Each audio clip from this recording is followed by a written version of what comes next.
এই পর্যায়ে আজকের মাহফিলের প্রধান অতিথির নুরানি ইমানি তকরির নিয়ে আসতেছেন সুদূর ঢাকা থেকে আগত ঢাকা কমলাপুর রেলওয়ে স্টেশন জামে মসজিদের সম্মানিত খতিব পীরে তরিকত আলহাজ আল্লামা খাজা আরিফুর রহমান তাহেরি মদ্দাজিল্লুল আলী।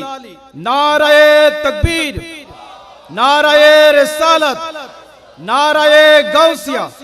আহলে সুন্নাত ওয়াল জামাত গোলামানে গৌসুল আজম দস্তগীর হুজুরকে ইন্তেজামিয়া কমিটির পক্ষ থেকে একটি বিষয়বস্তু নির্ধারণ করে দেওয়া হয়েছে, মকামে মুহাম্মদ মুস্তাফা সাল্লাল্লাহু আলাইহি ওয়াসাল্লাম। আজকের চতুর্থ দিবসের মাহফিলের সম্মানিত সভাপতি জনাব মোহাম্মদ নাসির উদ্দিন, সাধারণ সম্পাদক গোলামানে গৌসুল আজম দস্তগীর রাদিয়াল্লাহু তাআলা আনহু সংগঠন বোয়ালখালী চট্টগ্রাম, উপস্থিত হাজারাতে উলামায়ে আহলে সুন্নাত, আইম্মায়ে মাসাজিদ, অসংখ্য পর্দানিশীন আমার মা ও বোনেরা যারা এই বরকতময় মাহফিলে উপস্থিত হয়েছেন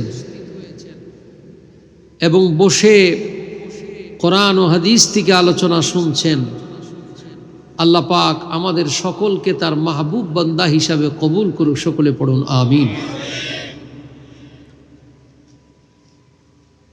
আমি আজকের এই অনুষ্ঠানের এসে আমি নিজেকে আল্লাহর দরবারে শুকরিয়া আদায় করার একটা সুযোগ পেয়ে গেলাম। খতমে সিয়াসত্তা, 6টি বিশুদ্ধ হাদিস গ্রন্থের যে খতম, আমার মনে হয় বাংলাদেশে আর কোথাও হয় না। হাদিস শরীফের চর্চা যেখানে হয় সেই জায়গায় রহমত, বরকত, নিয়ামত দিয়ে ভরপুর হয়ে যায়।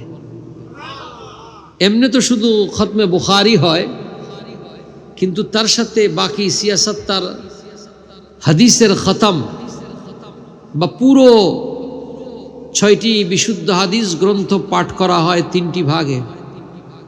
এটা তো কত বড় বরকত! এই সময় দোয়া করলে দোয়া কবুল হয়ে যায়। মুয়াত্তা ইমাম মালিক হাদিসের প্রাচীনতম গ্রন্থ এবং মৌলিক প্রথম গ্রন্থ ইলমুল হাদিসের ভাষায়। হযরত ইমামে মালিক রাদিয়াল্লাহু তাআলা আনহু মুয়াত্তা ইমাম মালিকও দেখলাম এখানে। মজমুয়ে সালাওয়াতে রাসূল, ফ্রি চিকিৎসা সেবা, আর এত মানুষ খাবার খাচ্ছে। আল্লাহ কত মানুষের রিজিক রাখছে, আলহামদুলিল্লাহ পড়েন না? আল্লাহ তাআলা গোলামানে গৌসুল আজম দস্তগীর রাদিয়াল্লাহু তাআলা আনহু সংগঠনের খিদমতকে কবুল করুন।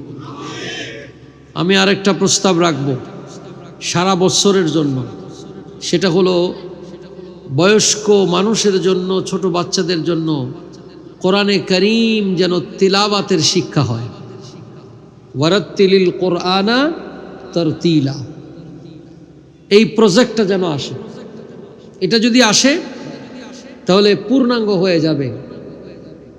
অনেক মানুষ কোরআন কারীম তিলাওয়াত করতে জানে না, আছে কি আসে না?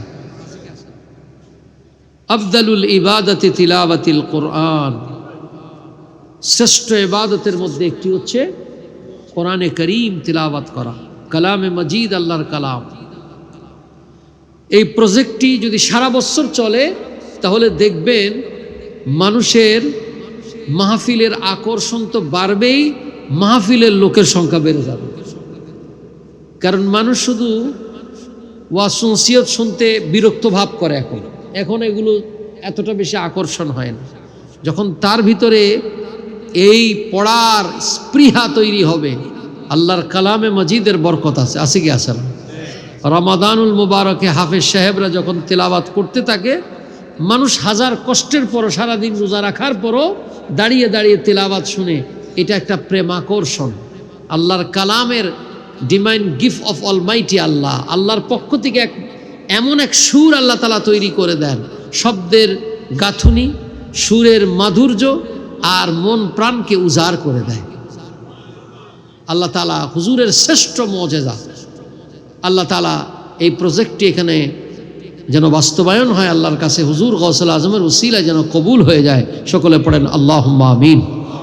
শুধু মাদ্রাসার হেফজ ও সেকশনে শিখবে তা নয়, সকালে ফোরকানি এক জিনিস বলছি, এটা হচ্ছে আম মানুষ সবাই যেন কোরআন শরীফ পড়তে পারে, এই প্রজেক্টটা করা। যাই হোক, আমি একটি বিষয় আমাকে দেওয়া হয়েছে, অল্প সময়ের ভিতরে সেই বিষয়টিকে আমি আপনাদের খেদমতে মাকামে মুস্তাফার উপরে আলোচনা রাখার জন্য চেষ্টা করব। মারেফতে মুস্তাফা, এটা তো বিশাল সাগর। আমি পৃথিবীর জগৎ বিখ্যাত আলেমরা পর্যন্ত হয়রান হয়ে গেছে রসুল পাকের মাকামের সামনে। এত উঁচু মাকাম আল্লাহ তাআলা, এত মর্যাদা আল্লাহর মাহবুব সাল্লাল্লাহু তাআলা আলাইহি ওয়াসাল্লামকে দান করেছেন আল্লাহ তাআলা। যেহেতু মাসটা মাহে রজবুল মুরাজ্জাব, তাই আমি মাকামে মুস্তাফার বিষয়টা নিয়ে আলোচনা করার জন্য এই বিষয়টাকে আমি পছন্দ করে নিলাম। আল্লাহ তাআলা আমাদেরকে এই মাহফিলে এই আলোচনা থেকে বরকত হাসিল করার তৌফিক দান করুক। আল্লাহ রাব্বুল আলামিন ইরশাদ করছেন, পড়ুন আমার সাথে, একবার তেলাওয়াত করলে অসুবিধা হবে। একটা হরফে 10টা নেকি। আমরা দুনিয়াতে চলতে ফিরতে টাকা পয়সা লাগে কি লাগে না? ঘর থেকে বের হইলেও লাগে, ঘরে থাকলেও লাগে। যে কয় টাকা পয়সা লাগবে না, হয় বুঝতে হবে তার মাথায় কোনো সমস্যা আছে, আর না হয় তার কাছে অজস্র আছে, এই জন্য কোনো টেনশন নেই। পৃথিবীতে চলতে হলে টাকা পয়সা লাগবেই, ঠিক এমনিভাবে আখেরাতে পার হইতে হইলে নেক লাগবেই। পড়ুন আমার সাথে, আউযু বিল্লাহি মিনাশ শাইতানির রাজিম, বিসমিল্লাহির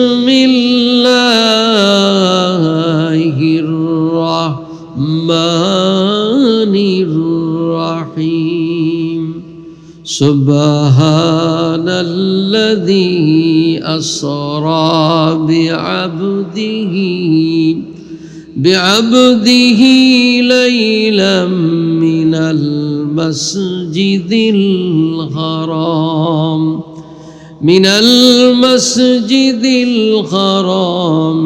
ইলাল মাসজিদিল আকসা الذي باركنا حوله لنريه من آياتنا إنه هو السميع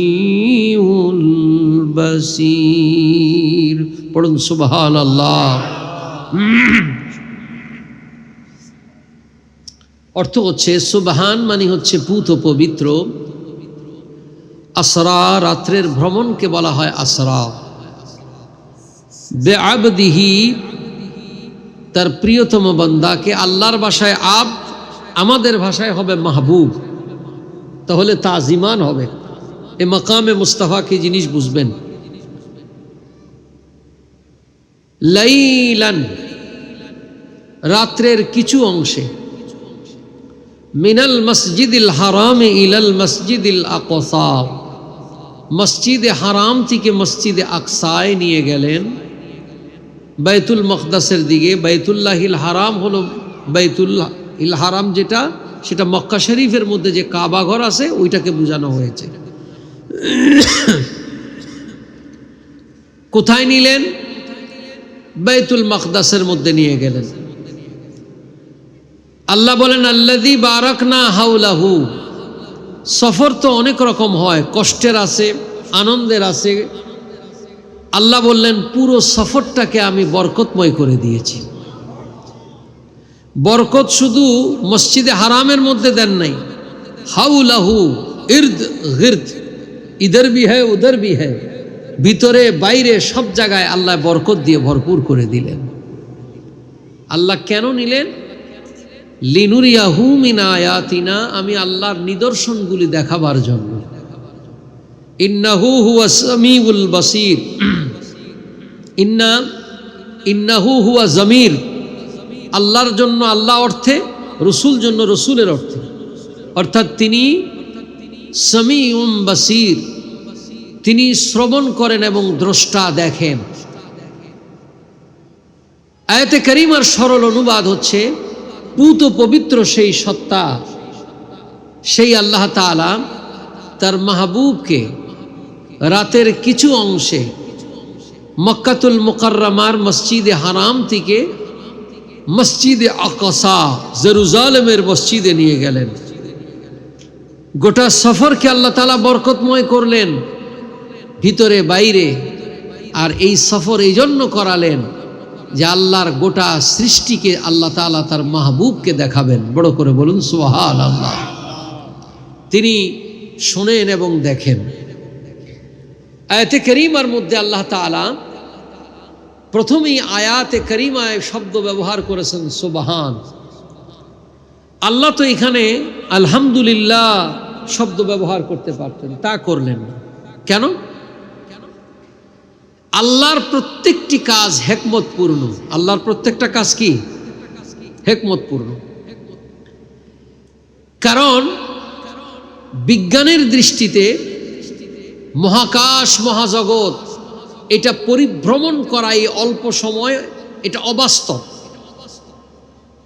মাধ্যাকর্ষণ শক্তিকে ভেদ করে কোনো বস্তু উপরের দিকে যেতে হলে তার গতি লাগবে তার থেকে বেশি। এটা বিজ্ঞানের ভাষায় একটা থিওরি। আবার পৃথিবীর গোটা পৃথিবীকে ঘূর্ণায়মান হতে হলে এটার একটা গতি আছে। আলোর গতির হিসাব করে মানুষ, পৃথিবীতে বিজ্ঞানীরা হিসাব করেন যে আলোর যেই গতি সেটা হচ্ছে প্রতি সেকেন্ডে 1,86,000 মাইল। এর থেকে যদি বড় গতি সম্পূর্ণ কেউ হয় তাহলে আলোর গতির আগেই যেতে পারবে। তো পৃথিবীর এই মহাজগৎ, মহাকাশ, মহাবিশ্ব, এইগুলোকে ভেদ করে আল্লাহ তাআলার মাহবুব চলে যাবেন, আবার ফিরে আসবেন, এটা পৃথিবীতে মানুষের কাছে অবাস্তব মনে হয়। তখন এটাকে কি মনে হয়?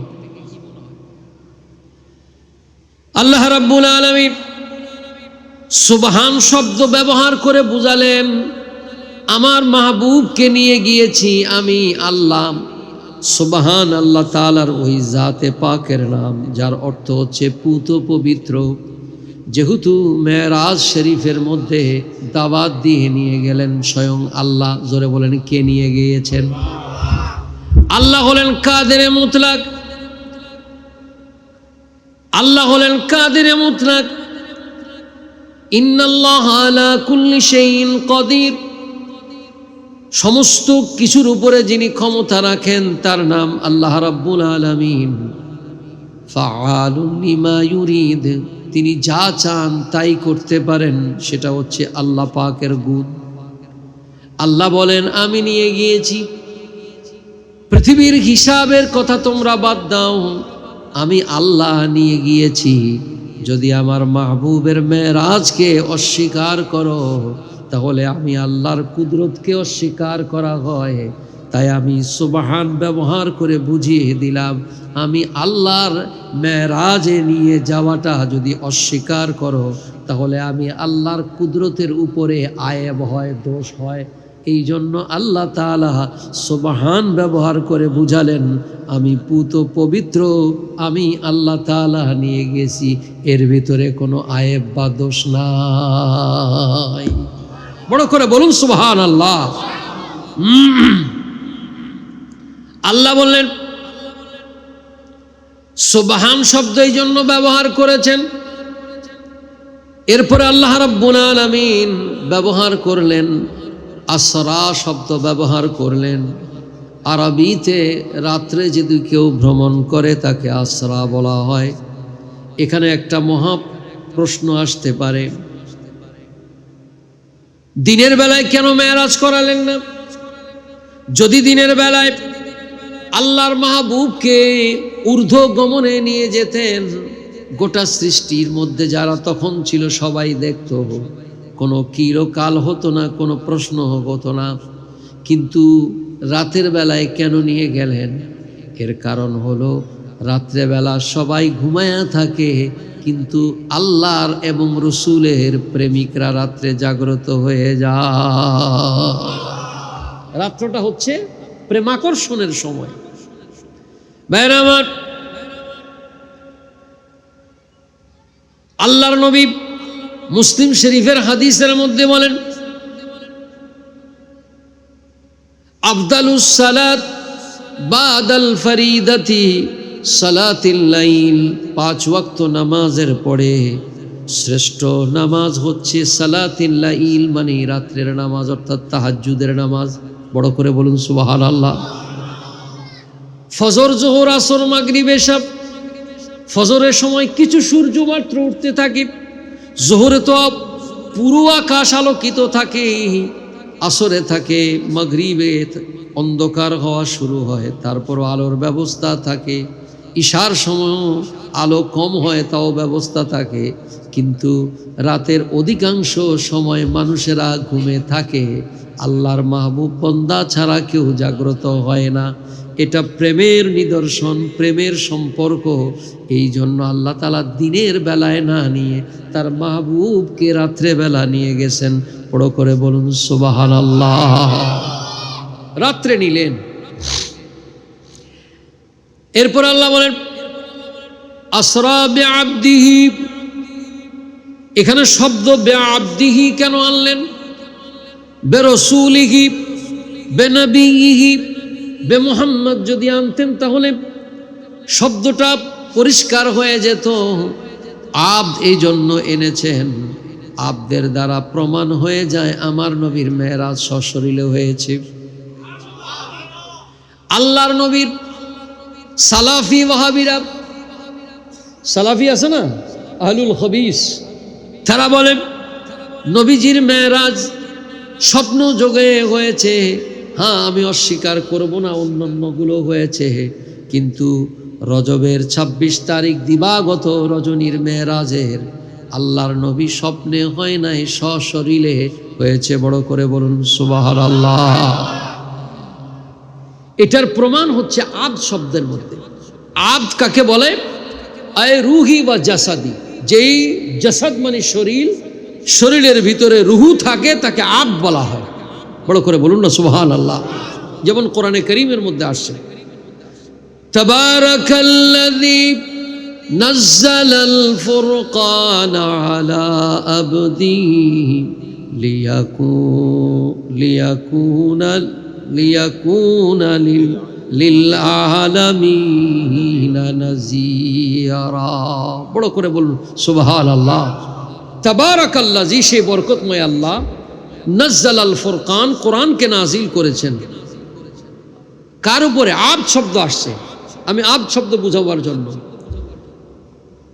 আলা আবদিহি লিয়াকুনা লিল আলামিনা নাযীরা, যাকে সমস্ত জগতের জন্য নাজির করে পাঠিয়েছেন, ভয় প্রদর্শনকারীর করে পাঠিয়েছেন। এই শব্দের মধ্যে আব্দ শব্দ দিয়ে প্রমাণ হচ্ছে যে আল্লাহ রসুল সাল্লাল্লাহু তাআলা আলাইহি ওয়াসাল্লাম, তার উপরে কোরআনে কারীম নাজিল হয়েছে। আব্দ শব্দ দিয়ে আল্লাহ তাআলা বুঝালেন হায়াতুন নবীর রুহু এবং দেহ আছে বিদায় আব্দ। তা আজকে আল্লাহর হাবিব সাল্লাল্লাহু তাআলা সাল্লামের উর্দু জগতে সফর হচ্ছে। আল্লাহ তাআলা এই জন্য বেরসুলহি বলেন নাই, বেনবিহি বলেন নাই, আব্দ বলছেন। অর্থাৎ আমার নবী সশরীরে আল্লাহ তাআলার দরবারে গিয়েছে। বড় করে বলুন সুবহানাল্লাহ। এখানে বেরসুলি কেন বলেন নাই, আরেকটা ব্যাখ্যা আছে। কারণ আমাদের কাছে তিনি এসেছেন রসুল ও নবী হিসাবে। আমাদের কাছে কি এসেছেন?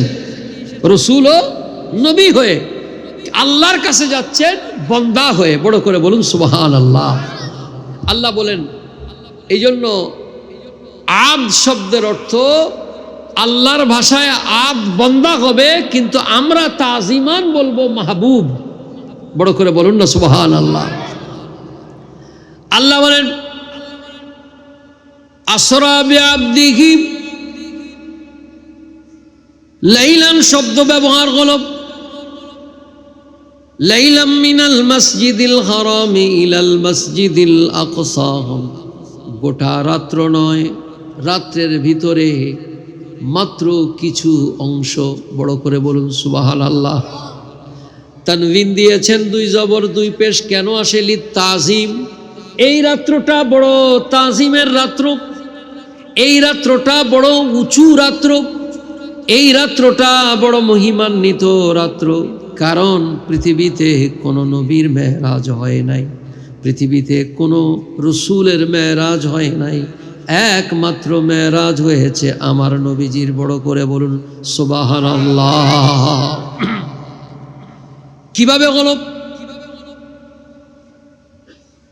আল্লাহর হাবিব রহমতুল লিল আলামিন আকা মাওলা তাজদারে মদিনা নবী মুহাম্মদুর রাসূলুল্লাহ সাল্লাল্লাহু তাআলা আলাইহি ওয়াসাল্লাম, আল্লাহর হাবিব তায়েফের ময়দানের মধ্যে ইসলামের প্রচারের জন্য গেলেন।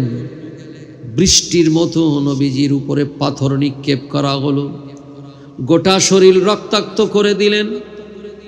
আল্লাহর মাহবুবের শরীর মুবারক থেকে রক্ত মুবারক পড়তে পড়তে পা মুবারকের সাথে জমাট বেঁধে গেল। এত কষ্ট পাইলেন।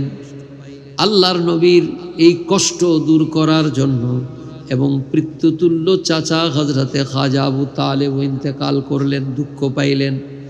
আল্লাহ বলেন, বন্ধু এই দুঃখ আপনার দূর করার জন্য এবং আমার গোটা সৃষ্টিকে দেখাবার জন্য আমি আল্লাহ লামকানে আপনাকে মেহমান বানায়া নিয়ে আসব, আর আপনার মনের সমস্ত ব্যথা বেদনা দূর হয়ে যাবে।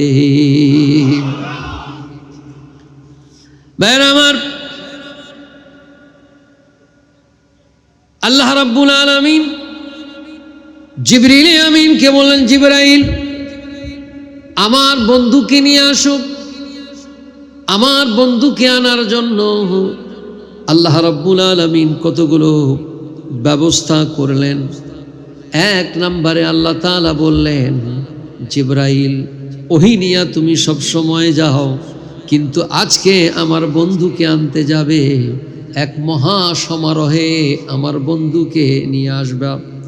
তুমি বোরাক নিবে, আর বোরাকের সাথে সাথে ৭০,০০০ ফেরেশতাদেরকে সাথে নিয়ে জুলুস করতে করতে আমার বন্ধুকে নিয়ে আসবা। ভাইরা আমার, জিবরিল আমিন বোরাক আনার জন্য গেলেন। জিবরিল আমিন যেই বোরাকটা আনতে যাবেন, যে দেখতেছেন অসংখ্য বোরাক, কোন বোরাকটা নিবেন? সব বোরাকগুলো খুশিতে আটখানা। আল্লাহর মাহবুব সাল্লাল্লাহু তাআলা আলাইহি ওয়াসাল্লামকে কোন বোরাকের উপর চড়াবেন? সব বোরাক খুশিতে আটখানা। জিবরিল আমিন বললেন, বোরাক তোমাদের এত খুশি কেন? বলে, আমাদের কাছে এলান এসেছে, খবর এসেছে, রাহমাতুল লিল আলামিন আরশে আজিমের মেহমান হয়ে আসতেছেন। বড় করে বলুন সুবহানাল্লাহ। আর তার বাহন হবে বোরাক, আর সেই বোরাক, এই জন্য আমরা খুশিতে আটখানা। জিবরিল আমিন দেখলেন সবাই খুশিতে আত্মহারা, কিন্তু একটা বোরাক কাঁদতেছে, কান্নার শব্দ আসতেছে। জিবরিল আমিন ওই কান্না যেখান থেকে আসে সেখানে পৌঁছলেন। পৌঁছে দেখেন একটা বোরাক মাথা ফেলে দিয়ে চোখের পানি ফেলে ফেলে কাঁদতেছে। জিজ্ঞাসা করলেন, সমস্ত বোরাকগুলো খুশিতে আটখানা, তুমি কেন কাঁদতেছো একটু বলো। বলে, কারণ হলো ওরা খুশিতে আটখানা, নবীজি আসবে, আর আমি কাঁদতেছি যদি ওদের ভাগ্যে নবীজি উঠে যান, ভাগ্য মুনাব্বার হয়ে যাবে। আমি হতভাগা যদি তার থেকে মাহরুম হয়ে যাই, তাহলে আমি বরকত থেকে বঞ্চিত হব। এজন্য চোখের পানি ফেলে ফেলে কাঁদতেছি। যদি আল্লাহ দয়া করে আমার পিঠে চড়ায়, তাহলে আমার নসিব বড় ভালো হয়ে যাবে। প্রেম কাকে বলে? জিবরিল বলে, তোমাকে আমি নির্বাচন করলাম, প্রিয় রসুল তোমার উপরে উঠবে। সুবহানাল্লাহ। ভাইরা আমার, আল্লাহর নবী দুটো বর্ণনা আসছে। একটি হলো রসুল পাকের জীবনী গ্রন্থের মধ্যে আসছে, আল্লাহর নবী উম্মে হানির ঘরের মধ্যে ঘুমিয়েছিলেন। আল মাওয়াহিবুল লাদুনিয়া বিমিনহাইল মুহাম্মাদিয়া শারিহুল বুখারী ইমামে কুস্তালানি আলাইহির রাহমা লেখেন, দুটোটাই বর্ণনা আসছে, একটি আসছে বুখারী থেকে। আল্লাহর নবী রহমতুল্লিল আলামিন উম্মে হানির ঘরের মধ্যে ঘুমিয়েছিলেন। জিবরিল আমিন প্রথমে আসলেন। জিবরিল আমিন সরাসরি এসে আল্লাহর নবীর হুজরাত শরীফের মধ্যে ঢুকেন নাই দরজা দিয়ে, কারণ সূরাতুল হুজরাতের মধ্যে আল্লাহ তাআলা হুকুম করে দিয়েছেন লা তাদখুলুল বুয়ুতা, খবরদার নবীর ঘরে পারমিশন ছাড়া প্রবেশ করা যাবে না। বড় করে বলুন সুবহানাল্লাহ। এটা নবীর মর্যাদা। বাবারা আমার, উপর থেকে টালি দেওয়া ছাদ থাকে, আগে যারা দেখছি সরাইয়া ফেললেন। জিবরিল আমিন ভিতরে প্রবেশ করলেন। আল্লাহর নবী সেখানে আরাম ফরমাচ্ছেন, ঘুমাচ্ছেন। জিবরিল আমিন বললেন, ইলাহুল আলামিন, আপনার বন্ধুকে আমি কিভাবে জাগ্রত করব? আল্লাহ পাক এলকা করলেন, জিবরিল কাব্বিলু কাদামাইহি, আমার বন্ধুর কদমের মধ্যে যায় চুমা লাগায়া দাও, দুই ঠোঁটকে লাগায়া দাও। এটার ব্যাখ্যা হযরত মেহবুব ইলাহি খাজা নিজামুদ্দিন আউলিয়ায়ে দেহলি তার বিশ্ববিখ্যাত কিতাব রাহাতুল মুহিব্বিনের মধ্যে আনছেন। জিবরিলের পুরো দেহ থেকে নূর দিয়ে তৈরি, কিন্তু আল্লাহ তাআলার কুদরত, তার এই জিহ্বার মধ্যে আল্লাহ তাআলা আর ঠোঁটের মধ্যে নূর দেন নাই, কর্পূর দিয়েছেন। কর্পূর এমন একটা পদার্থ যেটা হাতের মধ্যে রাখলে মনে হবে যেন বরফ রাখছেন, কিন্তু বরফের মতো ঠান্ডা হবে অনুভব। জিবরিল আমিন কাব্বিলু কাদামাইহি, বন্ধুর কদমের মধ্যে যায় একখানা চুমু দিলেন, ঠোঁট দুইটা লাগায়া দিলেন। ঠান্ডা অনুভব হলো। নবীজি চক্ষু মুবারক খুললেন, বললেন, জিবরাইল হঠাৎ এ সময় কি ব্যাপার? বলে, আল্লাহু ইয়াকরাউস সালাম, আল্লাহ আপনাকে সালাম দিয়েছেন। ইন্নাল্লাহ আশতাকা ইলা লিকাইকা ইয়া রাসূলুল্লাহ, আল্লাহ আপনার জন্য অপেক্ষা করতেছেন, আপনি তৈয়ার হয়ে যান। এটা হলো এক বর্ণনা। বুখারীর বর্ণনা হযরত আনাস রাদিয়াল্লাহু তাআলা আনহু থেকে রওয়ায়াত, নবীজি বলেন, বাইনানা আনা নাইমুন ফিল হাতিমে মুদতাজিয়ান, আমি হাতিমে কাবার মধ্যে এক পাশ হয়ে শুয়েছিলাম। ইজাতানিয়াতিন, এমন সময় একজন আগন্তুক আমার কাছে আসলো। ফাশাক্কা, আমার সিনাকে খুলে ফেললো। খোলার পর আমার এই হৃদয় থেকে হৃৎপিণ্ডটা বের করে এটাকে তাশতারির মধ্যে জমজমের পানির মধ্যে রাখলো। সুবহানাল্লাহ বিহামদি। বুখারীর এই বর্ণনা শারিহুল বুখারী, আমাদের হানাফি মাযহাবের শরাব আল্লামা বদরুদ্দিন আইনি হানাফি ব্যাখ্যায় লেখেন, জিবরিল আমিন যখন আমার নবীর সিনা চাক করলেন, ফাশাক্কা খুললেন, খুলে দেখতেছেন আমার নবীর কলব মুবারকটা কেমন। বলেন, কলবুন শাদীদুন ফিহি আইনানে, আমার নবীর কলব মুবারকটা পুত পবিত্র, কোনো দাগ নাই। বড় করে বলুন সুবহানাল্লাহ। এখানে তাসাউফের একটা মুদাল্লাল কথা আসে। তাসাউফের একটা মৌলিক কথা হচ্ছে কলবকে পুত পবিত্র করা এবং কলবকে রুহানি শক্তিতে ভরপুর করা। সুবহানাল্লাহ বলবেন না? কিন্তু আমাদের দেশে এটা খুব কমই মানুষ মানে। মুরিদ হয়ে 10 জনে হয়েছে, এই জন্য উনিও হয়ে গেছে। আসলে যে মুরাদ কি তা কোনো খবর নেই। উদ্দেশ্য কি? আল্লাহকে পাওয়া।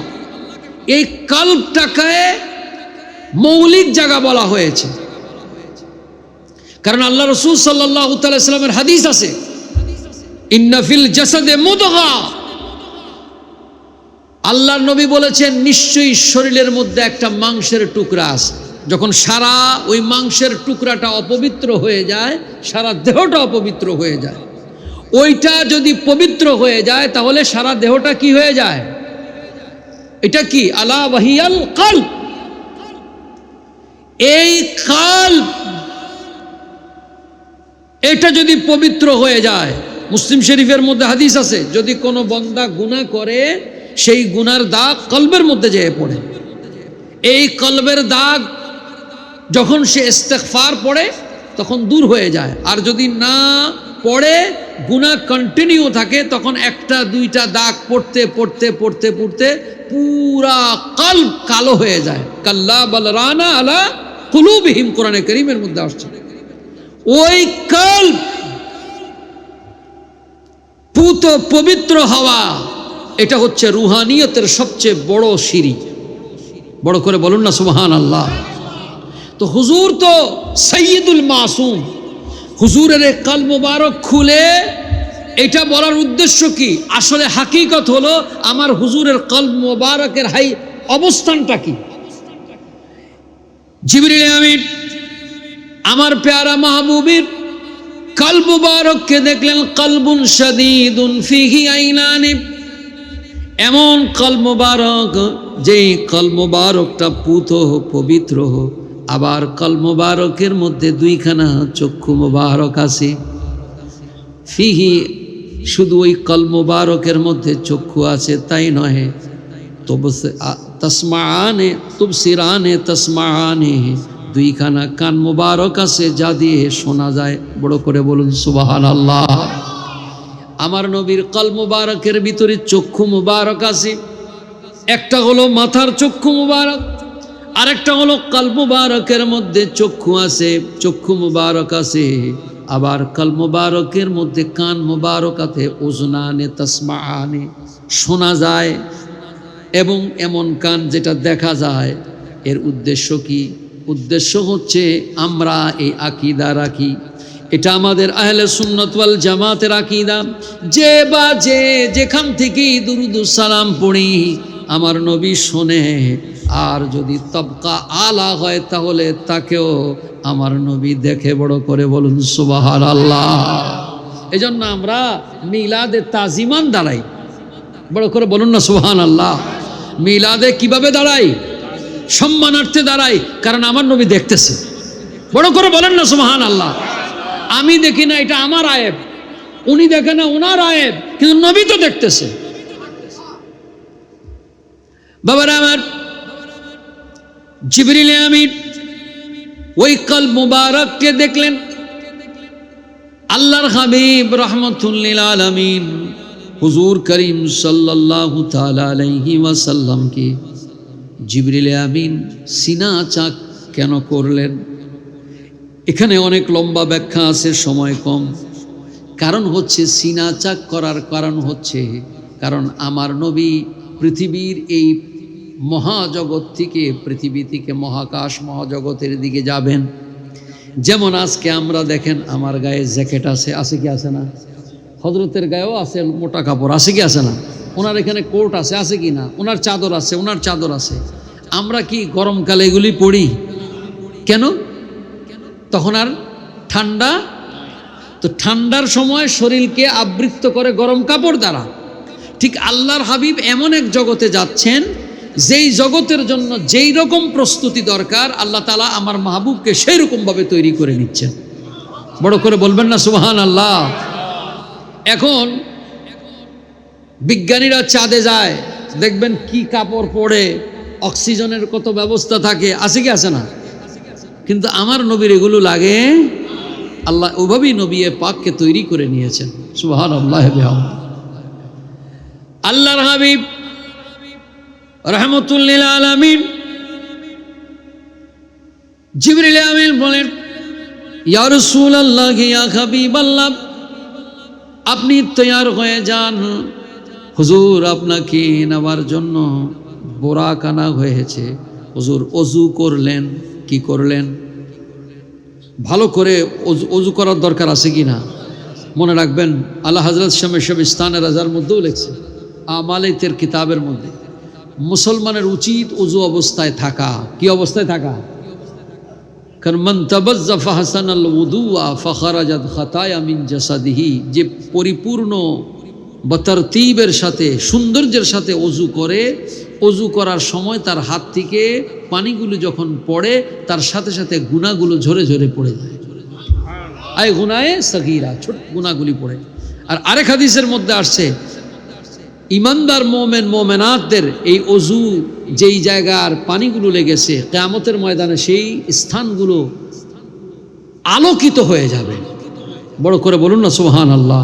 হুজুর আপনার উম্মত আপনি চিনবেন কেমনে? বলে তাদের হাত এবং পায়ে অজুর করার কারণে আলোক উজ্জ্বল হয়ে যাবে। বড় করে বলেন না সুবহানাল্লাহ। অজু ঠিক মতো করা দরকার আছে কিনা? আমাদের দেশে অনেকে অজু করে এমনভাবে, কিভাবে করে এগুলো বতরতিব জানা দরকার আছে কি আছে না, এটা খেয়াল করবেন। তাহলে সুন্দরভাবে অজু করলে এর বরকত আছে কি আছে না? আল্লাহ নবী অজু করলেন, জিবরিল আমিন বললেন ইয়া রাসূলুল্লাহ আপনার জন্য বোরাক নিয়ে আসছে। এটা আবার হাদিসের মধ্যে আসছে, হুজুর যখন মেরাজ শরীফ করে পৃথিবীতে আসলেন, পরের দিন সকালবেলা সাহাবায়ে কেরামদের সামনে বললেন যে গতকালকে আমার মেরাজ হয়েছে। নতুন সাহাবায়ে কেরাম যারা, তারা বলেন হুজুর মেরাজটা কি? বলে আমি গতকাল রাত্রে কিছু সময়ের জন্য এই বাইতুল্লাহিল হারাম থেকে বাইতুল মাকদাসে গেছি। বলে হুজুর এরপরে উপরে গিয়েছি, সফর করেছি 7 আসমান পাড়ি দিয়ে লামাকান হয়ে আমি আবার তোমাদের মাঝে আসছি। নতুন মুসলমানরা একটু কনফিউজড হয়ে গেল, আরে কি কয়? কারণ মক্কা শরীফ থেকে জেরুজালেম বাইতুল মাকদাস যেতে লাগে কয় মাস? যদি উটের পিঠে যায় তাহলে লাগে 1.5 মাস, আর যদি ঘোড়ার পিঠে যায় তাহলে 1 মাস, দ্রুততার কারণে। তো যাইতে আসতে লাগে কয় মাস? 2 মাস বা 3 মাস। আপনি গেলেন আবার আসলেন, কি বলতেছেন? খুব বিভ্রান্ত হয়ে গেল। আবু জাহেল যখন এটা শুনছে, সে লোকজনকে দেখো দেখো আমরা তো তারে নবী মানি না, তোমরা নবী মানো, কি কথা কয়? বাইতুল মাকদাসে যাওয়া যায় আবার আসা যায়? এইভাবে হাসি ঠাট্টা করতেছে। হযরতে আবু বকর সিদ্দিককে বিভ্রান্ত করার জন্য আবু জাহেল তার বাড়ির সামনে যায়, কাছাকাছি রাস্তায় রইল। সেখানে গিয়ে আবু জাহেলকে বলছে, আবু জাহেল বলতেছে আবু বকর তুমি তো আমার কোনো কথা শোনো না, তুমি যারা নবী মানো সে যদি এমন কিছু কথা বলে এগুলো অবাস্তব, তুমি কি মানবা? বলে কি হইছে? বলে যে তোমার নবী বলছে কালকে রাত্রে নাকি এই মক্কা শরীফ থেকে জেরুজালেমের বাইতুল মাকদাসে গেছে আবার আসছে। কারণ কোরআনে কারীমের মধ্যে ইবারাতুন নাসর দ্বারা কি আছে? আসরা বিআবদিহি লাইলাম মিনাল মসজিদিল হারামি ইলাল মসজিদিল আকসা। কারণ এটা তাদের দৃষ্টিতে এটার ধারণা আছে, উপরের আলোচনা অন্য জায়গায় আছে। এখানে আবু জাহেল যখন আবু বকর সিদ্দিককে এই কথা বলছে, বলছে কে বলছে এটা? তোমার নবী বলছে। তো উনি এখন কই? হা হুয়া জালেসুন ফিল মসজিদিল হারাম, যে দেখো উনি এখন মসজিদে হারামে বসে আছে আর এগুলি বলতেছে। তা আবু বকর সিদ্দিক রাদিয়াল্লাহু তাআলা আনহু বললেন লাউ কানা ক্বালা হাযা ওয়াল্লাহি সাদাকা, আমার নবী যদি এটা বলে থাকে সব সত্য বলেছে। বড় করে বলবেন না সুবহানাল্লাহ। ঈমান সিদ্দিক আকবরের কেমন দেখেন। আবু জাহেল তাকে চাইছে বিভ্রান্ত করতে, আবু বকর সিদ্দিক এখনো কোনো কাহিনী শুনেই নাই, কোনো কিছু এখনো রাসূল পাকের জবান থেকে শোনেই নাই। সে সরাসরি জবাব দিব লাউ কানা ক্বালা হাযা ওয়াল্লাহি সাদাকা, যদি আমার নবী বলে থাকে তো সব সত্য বলছে। আবু বকর সিদ্দিকের ঈমান। সিদ্দিক আকবর রাদিয়াল্লাহু তাআলা আনহুর এই জবাব শুনে আবু জাহেল বেকুব হয়ে গেল, বলে কারে কি শুনাইলাম আমি। এবার নবীজির কাছে এসে বললেন ইয়া রাসূলুল্লাহ আবু জাহেল তো মানুষকে বিভ্রান্ত করতেছে। কেন? বলে হুজুর আপনার নাকি কালকে মেরাজ হয়েছে, আপনি এভাবে সফর করেছেন, এগুলো বলে বলে মানুষকে বিভ্রান্ত করতেছে। বলে তাহলে তুমি কি বলছো? বলে হুজুর আমি বলছি আপনি যা বলছেন সব সত্য। হুজুর খুশি হয়ে বললেন আনতা সিদ্দিক। বড় করে বলুন না সুবহানাল্লাহ। সিদ্দিক আকবর রাদিয়াল্লাহু তাআলা আনহু থেকে একটি সিলসিলা আধ্যাত্মিকতার বের হয়েছে, তার নাম নকশবন্দিয়া মুজাদ্দিদিয়া। বড় করে বলুন সুবহানাল্লাহ। ভাইরা আমার, আল্লাহর হাবিব রাহমাতুল লিল আলামিন সাহাবায়ে কেরামদের সামনে বলতেছেন মেরাজের এই কথাগুলো। নবীজি বললেন সুম্মা উতিয়া বিল বোরাক, আমার জন্য বোরাক আনা হলো। সাহাবায়ে কেরাম বললেন ইয়া রাসূলুল্লাহ ইয়া হাবিবাল্লাহ, বোরাকটা এটা আবার কি? বলতেছেন বোরাক এমন একটা জন্তু, কানা বুররাকুম ইসলুহু ফাওকাল হিমার ওয়া দুনাল বুগলি। এই বোরাকটা দেখতে কেমন? ফাউকাল হিমার, হিমার মানে গাধা, গাধার থেকে উঁচু, খচ্চরের থেকে ছোট। আল্লাহর নবী বলেন এমন একটি বাহন আল্লাহ পাক আমাই নবীর জন্য ব্যবস্থা করে দিলেন। বড় করে বলুন সুবহানাল্লাহ।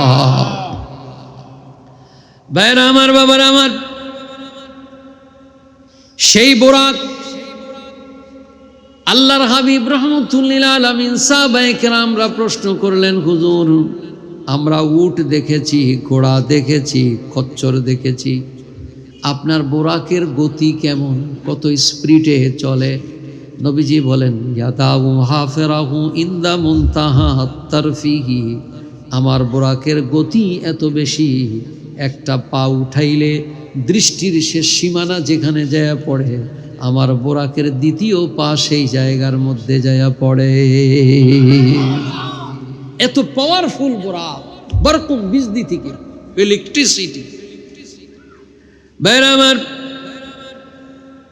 আল্লাহর নবীর এই মেরাজের আলোচনা যখন মসজিদে হারামের মধ্যে করছেন, তখন মক্কার কুরাইশরা তারা এসে বলল, এগুলো আপনি কি বলতেছেন? বলে যে হ্যাঁ, আমি যা বলি সব সত্য, আমি যা বলি সব কি। বলে আচ্ছা, যদি সত্য হয়ে থাকে তাহলে আমাদেরকে কিছু উদাহরণ দেন বা উপমা দেন, আমাদেরকে বলেন আপনি এই রাস্তার মধ্যে কিছু দেখছেন কিনা। বলে যে হ্যাঁ আমি দেখছি। কেমন? বলে একটা কাফেলা আসতেছে মক্কাতে, ওই কাফেলার সামনে একটা উট আছে, এটা নীল রঙের উট। সুবহানাল্লাহ পড়বেন না? নীল রঙের উট আছে, আর সেই উটের উপরে রেখাযুক্ত দুইটা বস্তা আছে। এই কাফেলার লোকেরাই তাদের একটা উট হারিয়ে ফেলছে, তারা পরিশ্রান্ত হয়ে খুঁজতেছে, তারা পানির পাত্রের মধ্যে পানি রাখছিল, আমি নবী সেখানে নেমে পানিও পান করছি। ওই কাফেলাটা আজকে সকালবেলা এখানে, আগামীকালকে কি আসবে, পৌঁছে যাবে। মক্কার কুরাইশরা করে, এটা তো একটা বড় জলজ্জান্ত প্রমাণ, কারণ তখন তো আর মোবাইল ছিল না। মোবাইল ছিল কতক্ষণ? মোবাইল ছিল, মেইল করার কোনো ব্যবস্থা ছিল, তখন তো জানারই কোনো কায়দা নাই। মক্কার কুরাইশেরা জিজ্ঞাসা করলো এখন কোথায় আছি? বলে তানাইম নামক যেই মসজিদ, এটার ঐতিহাসিক নাম হলো তানাইম, আর আরেকটা ঐতিহাসিক নাম হলো মসজিদে আয়েশা, এটা অন্য এক মাসালা। এই কারণে মা আয়েশা সিদ্দিকা রাদিয়াল্লাহু তাআলা আনহা পবিত্রা হলেন। আল্লাহর নবী হুদুদে হারাম থেকে তাকে ইহরাম বাঁধার জন্য বললেন। হযরত আব্দুর রহমান তার ভাতিজা, তার মাধ্যমে তিনি যে একসাথে যে ইহরাম বেঁধে আসলেন, এজন্য ঐতিহাসিক এর আরেক নাম হলো মসজিদে আয়েশা, আর ঐতিহাসিক নাম হলো মসজিদে তানাইম। বাবারা আমার, ভাইয়েরা আমার, কাদা পাহাড়ের উপর যে মক্কার কুরাইশেরা উঠলেন, ওইখানটায় উঠে তারা সূর্য উঠার আগে লক্ষ্য করতেছেন একটা কাফেলা আসতেছে। যেইভাবে আমার নবী বর্ণনা দিয়েছেন, কাফেলার সামনে একটা নীল রঙের উট আছে, ঠিক তারাও তেমনিভাবে দেখলো, দেখে বলল ওই তো দেখা যায় উটের, ওই কাফেলা নীল রঙের দেখা যাচ্ছে। এত জলজ্জান্ত প্রমাণ পাওয়ার পরও আল্লাহ পাক তাদের কপালে ঈমান নাই, এজন্য তারা রসুলের মেরাজকে স্বীকার করলেন না। নাউজুবিল্লাহ পড়েন। কিন্তু আল্লাহ নবী তাকে দেখায় দিলেন। বাবারা আমার, আল্লাহর হাবিব রাহমাতুল লিল আলামিন সাহাবায়ে কেরামের সামনে পুরো মেরাজে মুস্তাফার আলোচনা করতেছেন। সাহাবায়ে কেরাম রিদওয়ানুল্লাহি তাআলা আলাইহিম আজমাইন শুনতেছেন। নবীজি বলেন আমার সামনে বোরাক আনা হলো, এই বোরাকের মধ্যে মুসরাজান বা মুলজামান, লাগাম ছিল, গদি ছিল। উটের পা যেরকম বোরাকের পা ছিল সেরকম, সিনাটা সামনের দিকটা ছিল বাঘের সিনার মতো, পেছনটা হলো তেজস্বী ঘোড়ার মতো, বড় পাখির মতো তাদের ডানা আছে। আল্লাহর নবী বলেন ইয়াকুত এবং জমরুদ পাথর দিয়ে আমি নবীকে বসার জন্য আল্লাহ তাআলা একটা গদির ব্যবস্থা করে দিয়েছেন। সুবহানাল্লাহ। রেকাব আছে, জেমাম আছে, যেভাবে ঘোড়ার থাকে। জিবরিল আমিন বলে, ইয়া রাসূলুল্লাহ, ইয়া হাবিবাল্লাহ, আপনার বোরাক আপনি উঠুন। আল্লাহর নবী রাহমাতুল লিল আলামিন বোরাকের মধ্যে পা দিলেন, আবার তিনি বোরাক থেকে পা মুবারককে নামিয়ে ফেললেন। জিবরিল আমিন বলতেছি, ইয়া রাসূলুল্লাহ, পা মুবারক নামিয়ে ফেলেছেন, আবার চোখের পানি ফেলেও কাঁদতেছেন, ব্যাপার কি? আল্লাহর নবী বললেন, জিবরাইল, এই মুবারক মুহূর্তের মধ্যে আমি পা নামিয়ে ফেলেছি এই জন্য, কারণ এই মুহূর্তে আমার গুনাহগার উম্মতের কথা মনে পড়ে গেল। বলতেছে, বড় মুকদ্দাস সময়, বড় পবিত্র সময়, এ সময় আল্লাহর কাছে আমার উম্মতের জন্য কিছু নিয়ে যাই। সুবহানাল্লাহ পড়েন না? বাবারা আমার, আপনি মাকামে মুস্তাফা জানতে চেয়েছেন। মাকামে মুস্তাফা কত উঁচু দেখুন। আমার নবী উম্মতের জন্য যত দরদি, আল্লাহর দুনিয়ায় কোনো নবী তার উম্মতের জন্য এত দরদি না। বড় করে বলুন সুবহানাল্লাহ। আমার নবীর মতো এত দরদি কোন নবী তার উম্মতের জন্য এত দরদি। দেখুন সূরাতুল ইব্রাহিমের মধ্যে আসি, হযরতে ইব্রাহিম আলা নবীনা আলাইহিস সালাতু ওয়াস সালাম আল্লাহর কাছে বললেন, আল্লাহ, আমার উম্মতকে আমি দুই ভাগে ভাগ করলাম। কয় ভাগে? উম্মতের মধ্যে একদল আছে নেককার, আরেক দল আছে কি? গুনাহগার। আছে কি আছে না?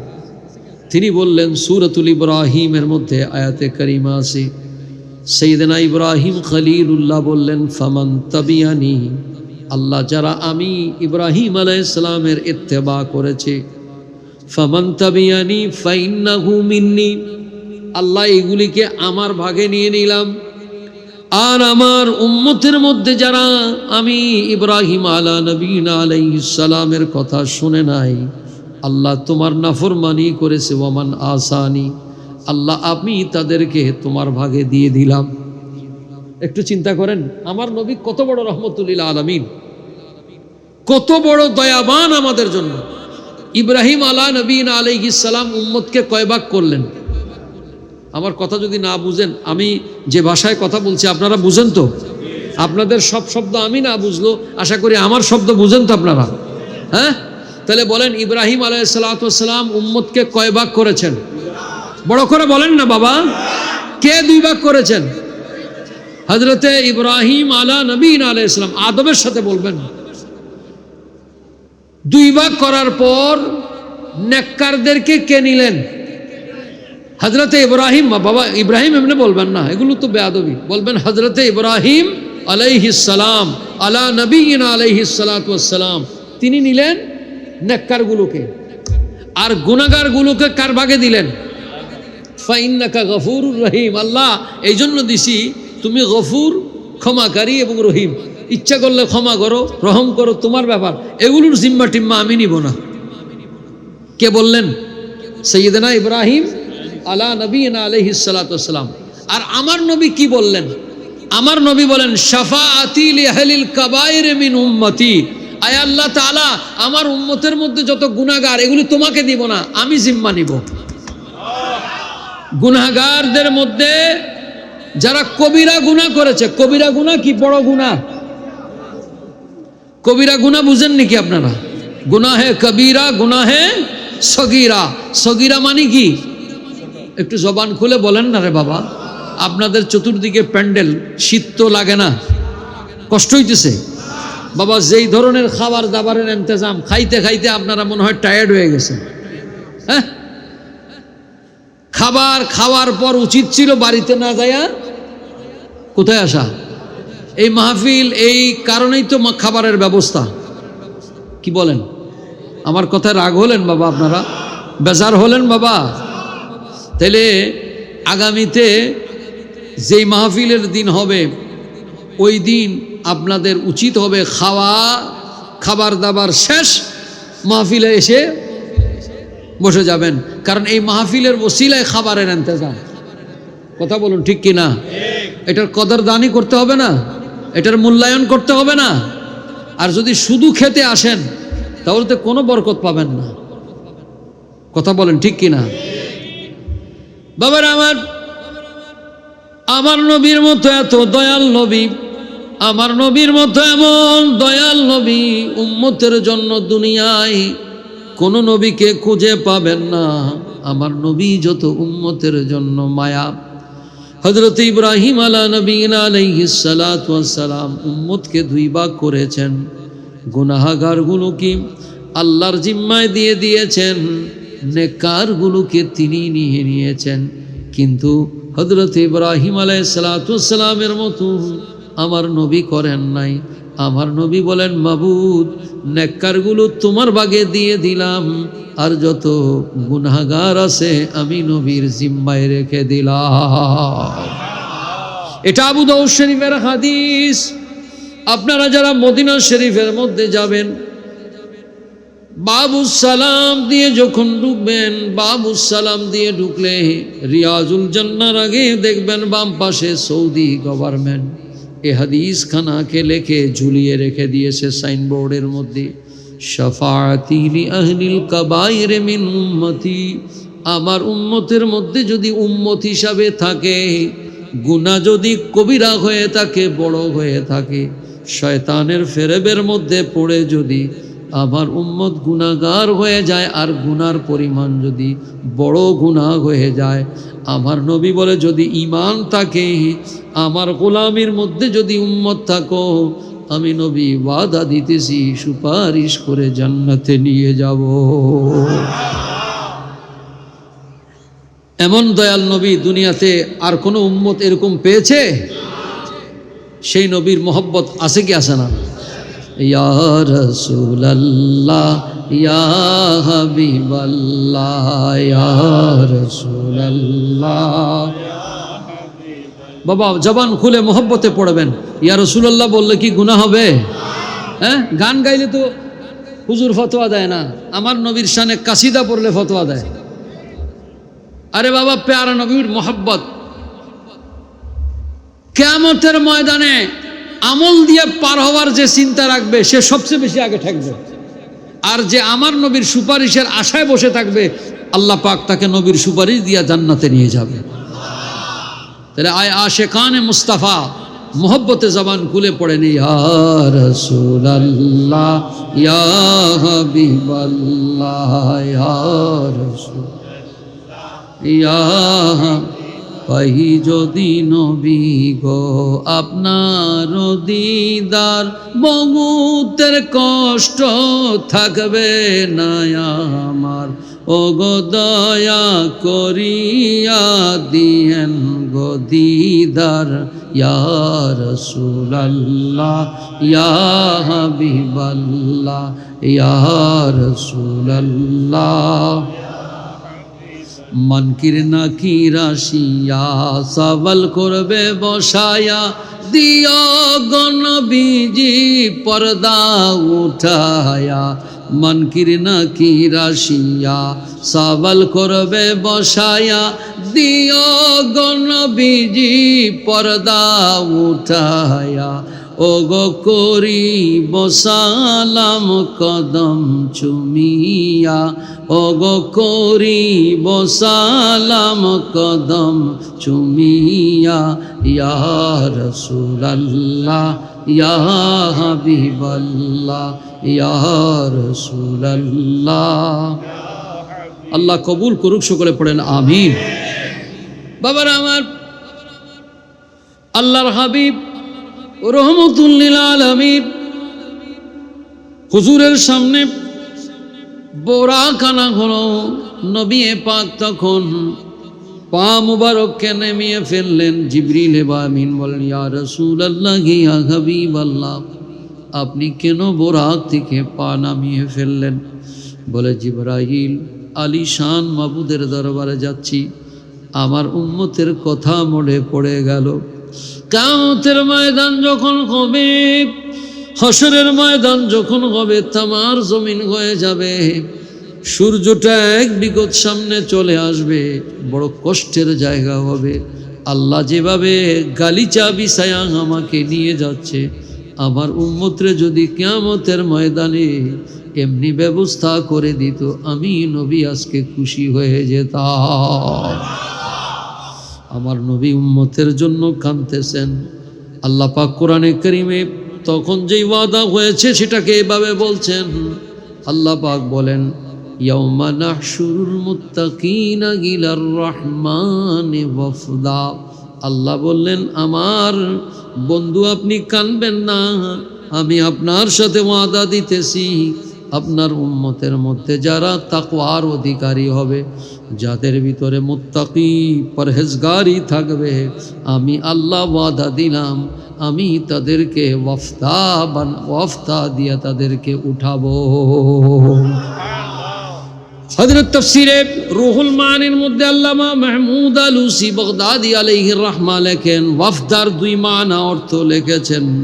একটা হলো আল্লাহ পাক নেক আমল যারা করেছে, তাকওয়ার জিন্দেগি যাপন করেছে, আল্লাহর এই বান্দার নেক আমলগুলোকে, আল্লাহ নেকিগুলোকে পরিবর্তন করে ওয়াফদা লাল গালিচার মতো তৈরি করে দিবেন, বাহন বানায়া দিবে। বড় করে বলুন সুবহানাল্লাহ। আসছে যারা হালাল অর্থ দিয়ে কোরবানি করবে, তাদের কোরবানির পশু তাদের জন্য সেই দিন ওয়াফদা হয়ে যাবে, বাহন হয়ে যাবে। বড় করে বলুন সুবহান। কিন্তু শর্ত হলো তাকওয়া। শর্ত কি? তাকওয়া মানে কি? ভয়। ভয়। তাকওয়াল্লাহ মানে হলো আল্লাহর ভয়। বাবারা, আল্লাহর ভয় আসেনি? আমাদের মধ্যে আছে তো, কিন্তু কিছু কিছু মানুষের মধ্যে নাই। এখন তো ভয়, ভোটের ময়দান, কেউ কয় রোজা আর পূজা সমান। আল্লাহর ভয় আছে? আল্লাহর ভয় আছে? হ্যাঁ, আচ্ছা, রোজা মুসলমানের পবিত্র ইবাদতের নাম, কথা বলেন ঠিক কিনা? কি আপনারা ভয় পাচ্ছেন নাকি? আমি তো আমার রুহ আমার বুক পকেটেই রাখি। কেউ বলে পূজা আর রোজা, পূজা হলো বিধর্মীদের তাদের ধর্মীয় কার্যকলাপের নাম, যেটা আমাদের দৃষ্টিতে ইন্নামাল মুশরিকুনা নাজাসুন, সমস্ত মুশরিকরা কি? অপবিত্র। সমস্ত মুশরিকরা কি? এটা আমাদের ইসলামের নিয়ম হুকুম। এটার সাথে রোজা মুসলমানের একটা পবিত্র ইবাদতের নাম, এটা কি এক হইতে পারে? আল্লাহর ভয় আছে নাকি? আল্লাহর ভয় আছে? এখন তো ভোট দিলি বলে জান্নাত। হ্যাঁ, আল্লাহর ভয় আছে কি? আপনারা ভয় পাচ্ছেন নাকি? আমরা বন্দুককে ভয় করি না, গুলিকে ভয় করি না, আল্লাহকে ভয় করি। কথা বলেন ঠিক কিনা? তওবা করো, খালেস তওবা করো, না হইলে কিয়ামতের ময়দানে জিহ্বা কেটে ফেলবে। কথা বলেন ঠিক কিনা? আমরা ব্যবসা বাণিজ্যের মধ্যে করতে গেলে মানুষকে যখন ঠকাই, তখন আমার অনেক লাভ হয়েছে। আসলে লাভ হয়েছে না লস হয়েছে? কারণ আমার কিয়ামতের ময়দানে আমলনামা কি হয়ে গেছে? বরবাদ হয়ে গেছে। আমরা বেপরদা বেআবরু আমাদের ছেলেমেয়েরা চলে, আমরা বাধা দেই না। আল্লাহর ভয় থাকলে কি এই কাজ করতে পারতাম? বাবারা আমার, যত আল্লাহ তাআলার মাহবুব দুনিয়াতে এসেছে, কিয়ামত পর্যন্ত আসবে, প্রত্যেকের মধ্যে তাকওয়ার গুণ থাকবে। তাকওয়ার অনেক ব্যাখ্যা ইমামে গাজালি আলাইহির রাহমা লিখেছেন, আমি সেটা বলতেছি না। যার ভিতরে তাকওয়া নাই, তার মধ্যে আল্লাহ তাআলার কোনো নেয়ামত। হালাল খাবার খাওয়া, কি খাবার খাওয়া? এটাও তাকওয়া। আমরা তো এখন খাবার দেখলি খেয়ে ফেলি, কোনটা হালাল কোনটা হারাম আমরা খেয়াল করি। এটা তাকওয়ার খেলাফ। শুবহাত, সন্দেহজনক বিষয় থেকে আল্লাহর ওলিরা কি করতেন? বেঁচে থাকতেন। বাবা, তাকওয়া অর্জন যার মধ্যে হবে, তার অন্তরটা পুত পবিত্র হয়ে যাবে। বাইরে আমার, এই জন্য ইয়াউমা নাহশুরুল মুত্তাকিনা ইলার রহমানি ওয়াফদা, আল্লাহ যেন আমাদেরকে তাকওয়া অর্জন করার তৌফিক দান করে দেয়। বড় করে বলুন সুবহান। আল্লাহর তাকওয়াদার বান্দা যদি হতে পারি, আমার নবীর তাকওয়াদার উম্মত যদি হতে পারি, আশা করা যায় কিয়ামতের ময়দানে আমাদের জন্য আল্লাহর বোরাকের ব্যবস্থা থাকবে। আল্লাহ কবুল করুক, সকলে পড়েন আমিন। বাবারা আমার নবী মেরাজুন নবীর মধ্যে যাওয়ার জন্য আমার নবী বাইতুল্লাহিল হারাম থেকে রওনা হলেন। মাকামে মুস্তাফা দেখুন, আমার নবী রহমতুল্লিল আলামিন হুজুর করিম সাল্লাল্লাহু তাআলা আলাইহি ওয়াসাল্লাম এবার বোরাককে চড়ে এবার রওনা হয়ে গেলেন। জিবরিল আমিন পিছনে 70,000 বোরাকের মধ্যে ফেরেশতারা বসা, কোন রওয়ায়াতে 50,000, কোন রওয়ায়াতে 70,000। আমার উস্তাদ কেরামি বলতেন, বেটা जब तारीफ मुस्तफ़ा हो अक्सर का रवायत कबूल करो। যখন কোন রসুলের পাকের প্রশংসা হবে অধিকাংশ যেটা ওইটাই কবুল করবা। বড় করে বলুন না সুবহানাল্লাহ। আমি 50,000 বলবো না, আমি 70,000ই বলবো। আমার নবী রহমতুল্লিল আলামিন রওনা হয়ে গেলেন। তফসির ইবনে কাসিরের প্রথম পৃষ্ঠার মধ্যে আরবিতে খুললে আপনারা দেখবেন, জিবরিল আমিন বললেন, এনজাল ইয়া মুহাম্মদ সাল্লাল্লাহু তাআলা সাল্লাম, হুজুর আপনি নামেন, হুজুর আপনি নামুন। ফাসাল্লা রাকাতাইন, 2 রাকাত নামাজ আদায় করুন। এভাবে 3 জায়গায় নামাইলেন। কয় জায়গায়? জিবরিল আমিন বললেন, ইয়া রাসূলুল্লাহ ফাইনা সাল্লাইতা, হুজুর আপনি কোথায় নামাজ পড়লেন? হুজুর বলে, জিবরাইল বলো তো কোথায়? একটা হইল আল্লাহর নবী হুজুর রহমতুল্লিল আলামিন মুসা আলা নবীনা আলাইহিস সালাতু ওয়াস সালামের যে পাহাড়, কোন পাহাড়? জবলে তুর পাহাড়। কি পাহাড়? তুর পাহাড়ের মধ্যে নামাজ পড়লেন। আর একটা বাইতুল্লাহম, বেতলহাম বলে ইংরেজিতে, হযরতে ঈসা আলাইহিস সালাতু ওয়াস সালামের ভিলাদাতের জায়গা। এখানে একটা পয়েন্ট আহলে সুন্নাতের খেয়াল করবেন, আমি খুব সংক্ষেপে শেষ করব, সময়ের দিকে খেয়াল করে। হযরতে জিবরিল আমিন এখানে নামাইলেন কোথায়? জবলে তুর পাহাড়ে, মিশরের মধ্যে, বর্ডার এলাকার মধ্যে।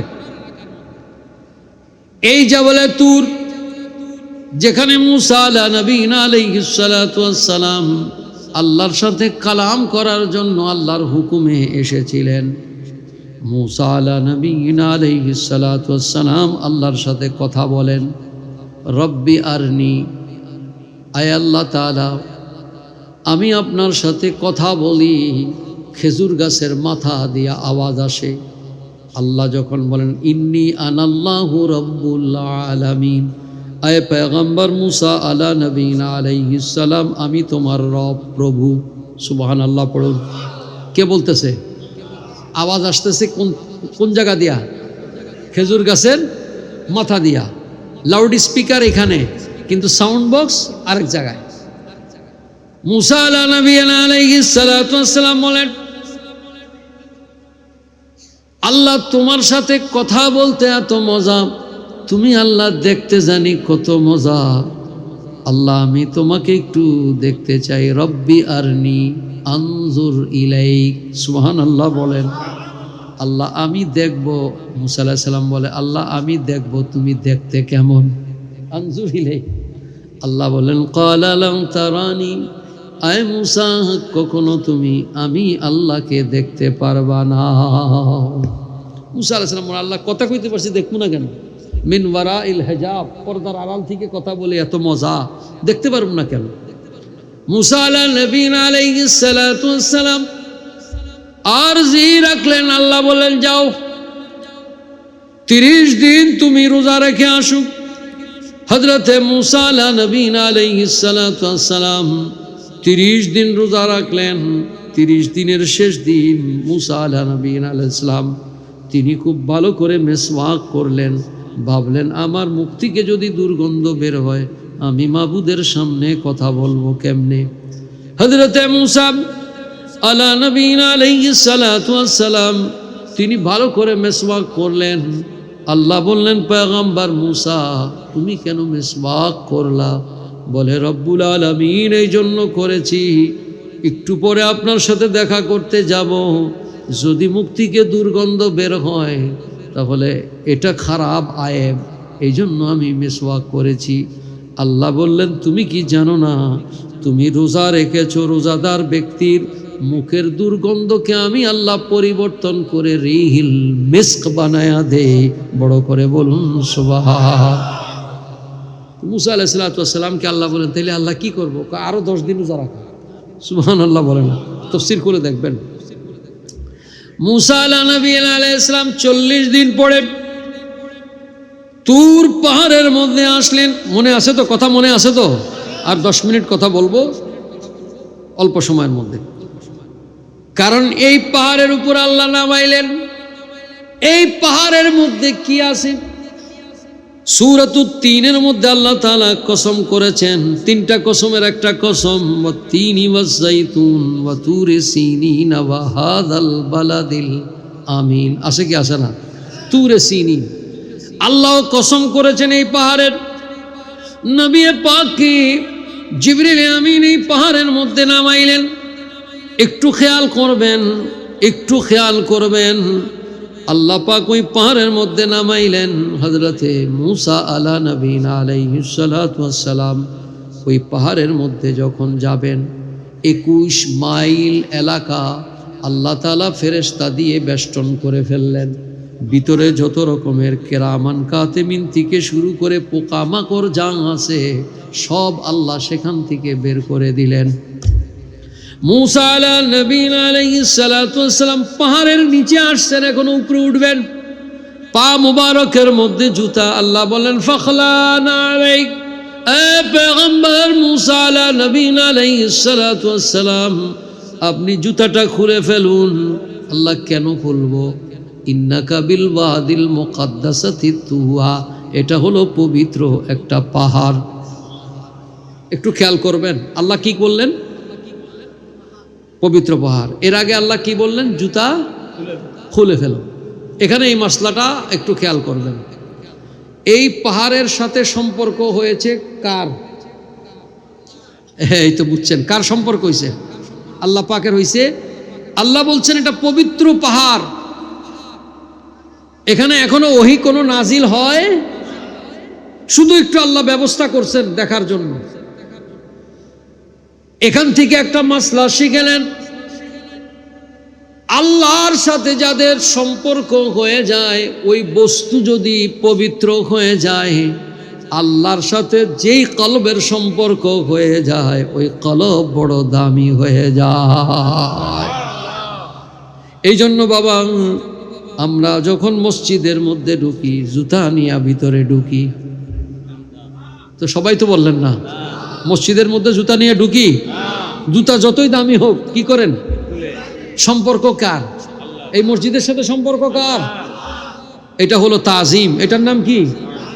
এ বাবা, এই জন্য আমরা মসজিদে ঢুকার সময় জুতা খুলে ঢুকি, কারণ মসজিদ ইট পাথরের আছে ঠিকই, কিন্তু সম্পর্ক আল্লাহর সাথে। এমনিভাবে যারা আল্লাহ বলি, আমরা তাদেরকে সম্মান করি, কারণ তাদের সম্পর্ক আল্লাহর সাথে।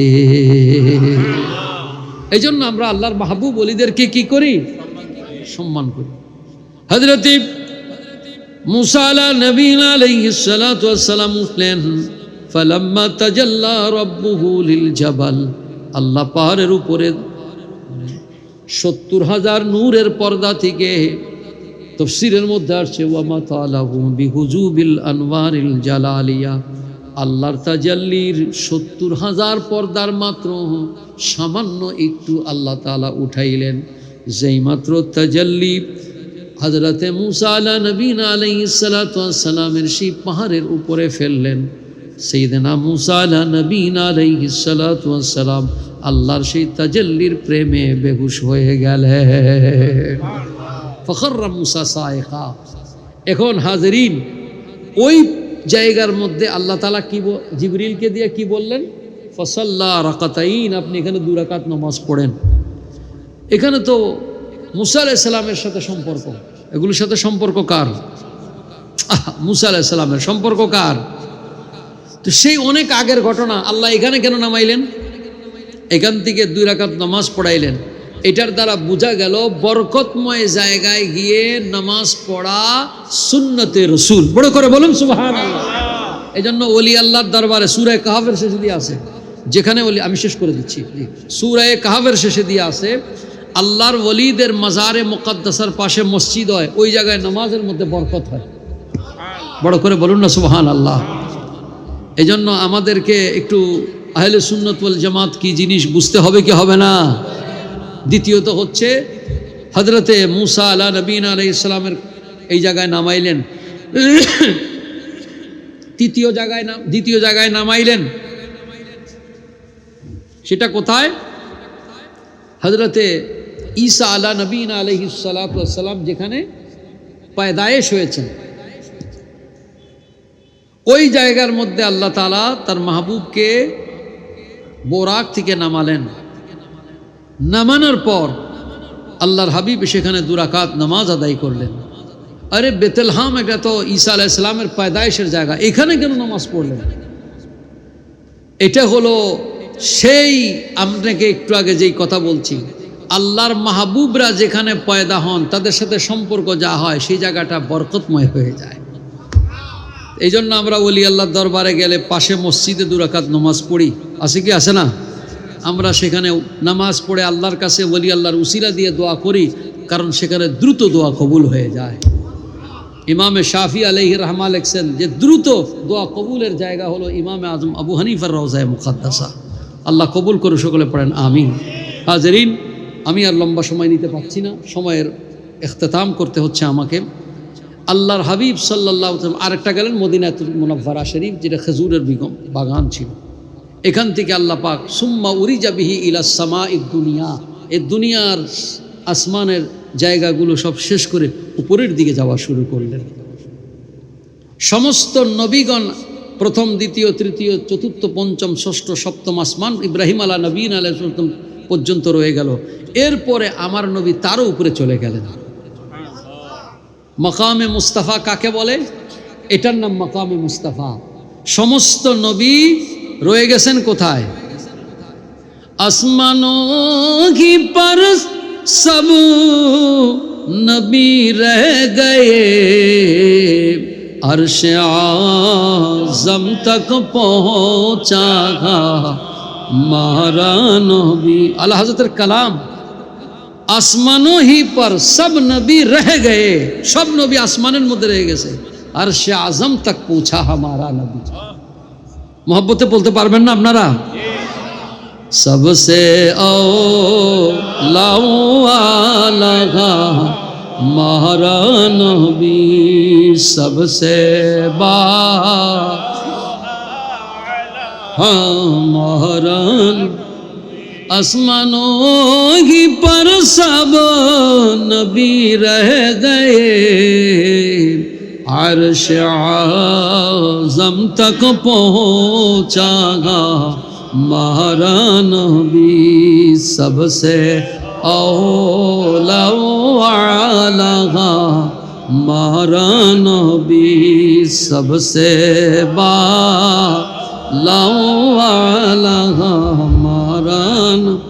আল্লাহ তাআলা কবুল করুন, সকলে পড়েন আমিন।